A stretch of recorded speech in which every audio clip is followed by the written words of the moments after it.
a bit of a background story to the situation. I'm released from custody in June the 21st, 2016. I'm placed on stringent licence conditions, MACA 3 Tier 4. 2% of the criminal fraternity or released aspiring prisoners go into that category. I was one of them. I weren't allowed into the city of Liverpool for a long time, 18 months, whilst my licence was in position. As soon as my licence conditions was up, I moved back into Liverpool, into my mum's house on the Grisdale estate, which is 25 Maryport Close. Around that time, I've got a couple of nephews called Stephen and Billy. Billy was the son of my eldest brother who's committed suicide and hung himself. Stephen was the son of my third youngest brother. They were 14 and 13 at the time. When I rang them back in the area, I've had a certain few groups trying to pull me back into crime, and I refused to do so. They wasn't happy, and they took it as an offence. They then started spinning the narrative that I was going to take the graft, and people weren't happy. In the area at that time, there was a lad called Liam Cornett, known as the Lamb. The Lamb worked for the Kinian cartel in the city of Liverpool. The Lamb had known to put people in bed. One individual in Birmingham, outside a gymnasium, he blasted him with an AK and put him to sleep. This individual, Liam Cornett, was running around Anfield like he owned the place, running around Liverpool like he owned the place. Why? Because he had the backup of the Irish cartel. He was bullying my youngest nephew, Billy G, the son of my brother who had killed himself. And I was not happy. And I let it known that I wasn't happy.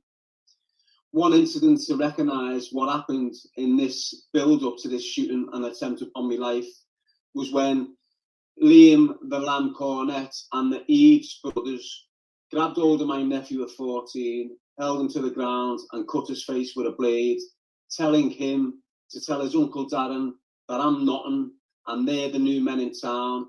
They've got connections in Europe and he doesn't want to fuck with us. I'm not happy about that incident and I'm looking for this little rat. He's avoiding me like the plague. I can't grab hold of him even though I'm chasing him. On one occasion, it is what it is. Eventually, shit goes on. I'm doing a rap about these kids. I do it on my live feed. I tell them straight how it is. I tell them where they're living on the power on Flower Road,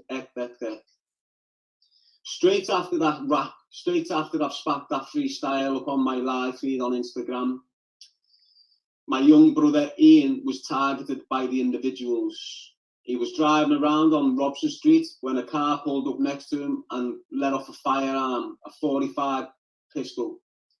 The bullet went right through the car and so on and so forth.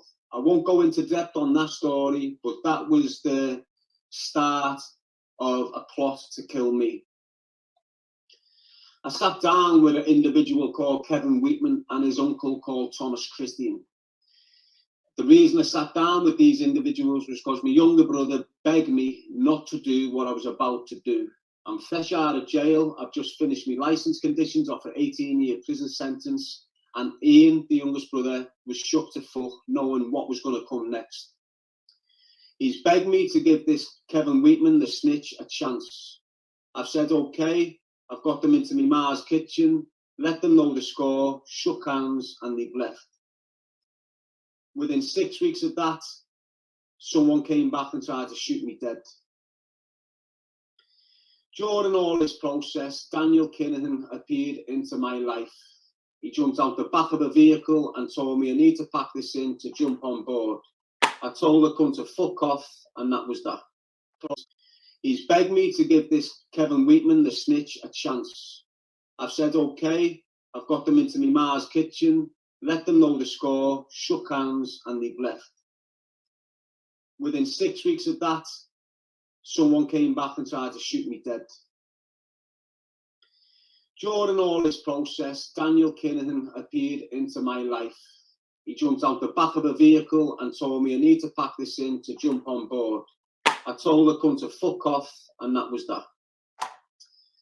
Come to the 17th of March 2018, In the week running up to this shooting, it was very intense. There was a lot of people that became involved in this conspiracy.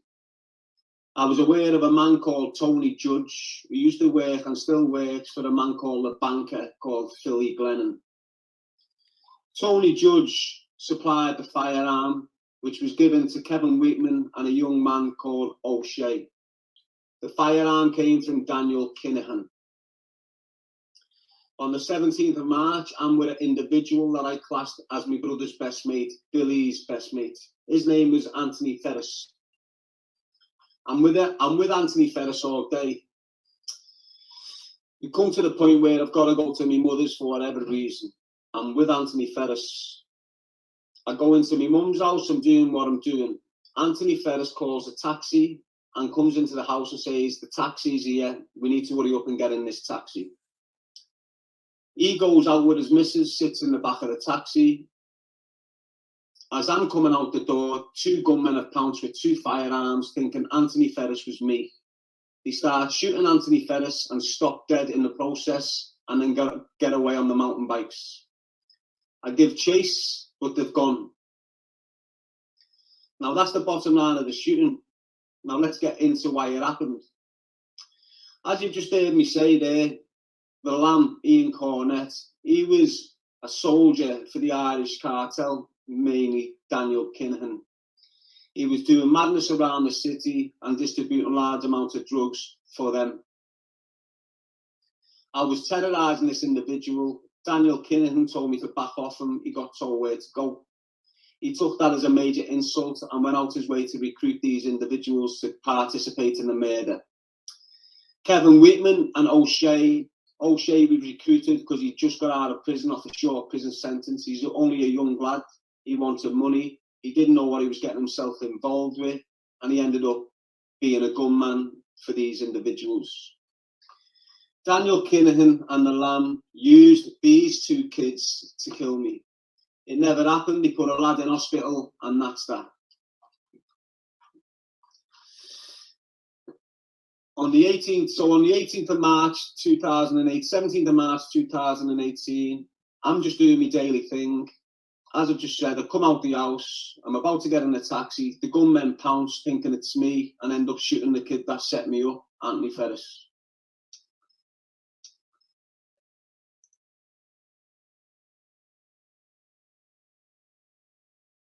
Instead of killing this individual, they let him survive when they realised it was not me in the back of the taxi.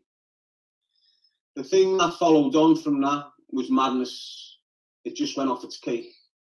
I go out, as soon as that shooting's happened, I go back in to my house, do a live feed and tell people, don't worry, Hellfire alive, I'm breathing, believing and achieving. That was the live feed that I just spoke to you about in the Echo report. You're probably thinking, how do I know it was Daniel Kinahan that sorted this conspiracy to murder out? Why did it happen? It happened basically because their favourite soldier on the streets of Liverpool was getting terrorised by me. He was just a little rat with money and guns, and he was a fart. He was getting terrored. The shooting happens, shit goes messy for me, and that's it basically. It goes on. Anthony Ferris received 6 gunshot wounds to his lower half of his body and was put in hospital. It became very relevant to me that Anthony Ferris had set me up that day. He'd got me to my Mars, he'd phoned the taxi. The names of the Eves brothers and the Lamb and the way they held my young nephew down, Billy, and cut his shin with a knife. This was the lead up to it. Now, when you hear me speaking about Daniel Kinahan and why they tried to attack me in 2017 and get me shot dead, I'm not lying, I'm telling the truth. It's all there, it's facts. People can't deny what happened, it's the truth. As we go on, as we move along, shit's getting messy for me. You know, within 6 weeks, so the first attempt on the 17th of March, they failed. Within 8 weeks of that attack, there was another attack on the same estate, attacking me with a firearm again. They never they never done the job again. I'm there doing what I do best, spitting me lyrics, promoting my message of choose a life, not a knife. And now I've become Hellfire Alive, down to the shooting. The shooting was messy. As I say, it was a young kid called O'Shea. I've been aware of who it was from the next day. I know exactly who was involved. I know exactly who participated. Straight after the shooting, I've gone into my mother's house. My mother's house is full of cameras. I took the hard drive out. The hard drive went missing.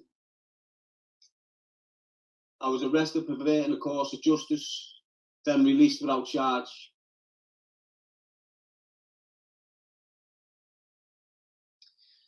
Daniel Kinahan and his people in Liverpool, which is very wide, let's call them the Liverpool Mafia if you like. He wanted me dead, and I weren't going nowhere.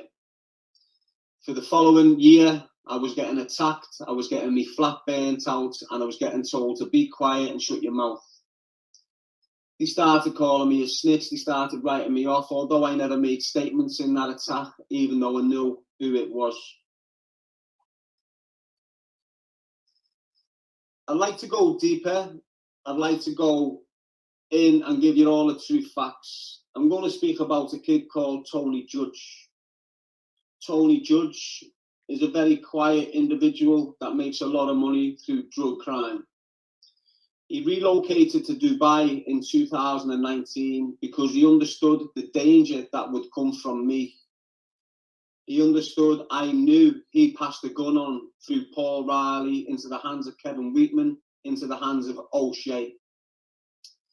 You might have heard me speak about Kevin Wheatman in the past, where his dad, Tony Christian, was given evidence in our murder trial, and it came out in court that his dad was a paid informer and was given intelligence to the police for 6 months.